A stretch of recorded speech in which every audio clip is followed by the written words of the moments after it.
Matius pasal 11.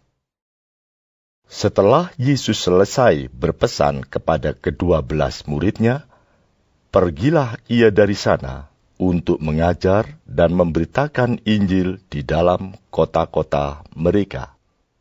Di dalam penjara, Yohanes mendengar tentang pekerjaan Kristus, lalu menyuruh murid-muridnya bertanya kepadanya, "Engkaukah yang akan datang itu, atau haruskah kami menantikan orang lain?"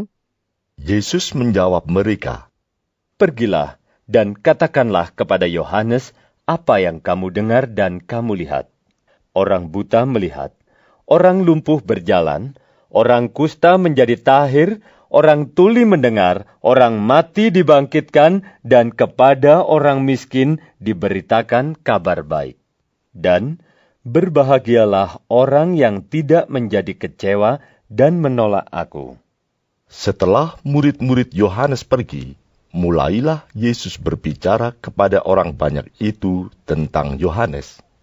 "Untuk apakah kamu pergi ke padang gurun, melihat buluh yang digoyangkan angin kian kemari?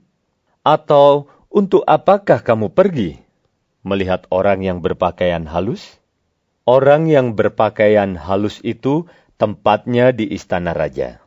Jadi, untuk apakah kamu pergi? Melihat nabi? Benar. Dan aku berkata kepadamu, bahkan lebih daripada nabi. Karena tentang dia ada tertulis, lihatlah, aku menyuruh utusanku mendahului engkau. Ia akan mempersiapkan jalanmu di hadapanmu. Aku berkata kepadamu, sesungguhnya, di antara mereka yang dilahirkan oleh perempuan, tidak pernah tampil seorang yang lebih besar daripada Yohanes Pembaptis. Namun, yang terkecil dalam kerajaan surga lebih besar daripadanya. Sejak tampilnya Yohanes Pembaptis hingga sekarang, kerajaan surga diserong dan orang yang menyerongnya mencoba menguasainya. Sebab semua nabi dan kitab Taurat bernubuat hingga tampilnya Yohanes. Dan jika kamu mau menerimanya, ialah Elia yang akan datang itu. Siapa bertelinga, hendaklah ia mendengar. Dengan apakah akan kuumpamakan angkatan ini? Mereka itu seumpama anak-anak yang duduk di pasar dan berseru kepada teman-temannya, "Kami meniup seruling bagimu, tetapi kamu tidak menari. Kami menyanyikan kidung duka, tetapi kamu tidak berkabung." Karena Yohanes datang, ia tidak makan dan tidak minum, dan mereka berkata, "Ia kerasukan setan." Kemudian Anak Manusia datang, ia makan dan minum, dan mereka berkata, "Lihatlah, ia seorang pelahap dan peminum, sahabat pemungut cukai dan orang berdosa." Tetapi hikmat Allah dibenarkan oleh perbuatannya. Lalu Yesus mulai mengecam kota-kota yang tidak bertobat, sekalipun di situ ia paling banyak melakukan mujizat-mujizatnya. "Celakalah engkau, Khorazim! Celakalah engkau, Betsaida! Karena jika di Tirus dan di Sidon terjadi mujizat-mujizat yang telah terjadi di tengah-tengah kamu, sudah lama mereka bertobat dan berkabung. Tetapi aku berkata kepadamu, pada hari penghakiman, tanggungan Tirus dan Sidon akan lebih ringan daripada tanggunganmu.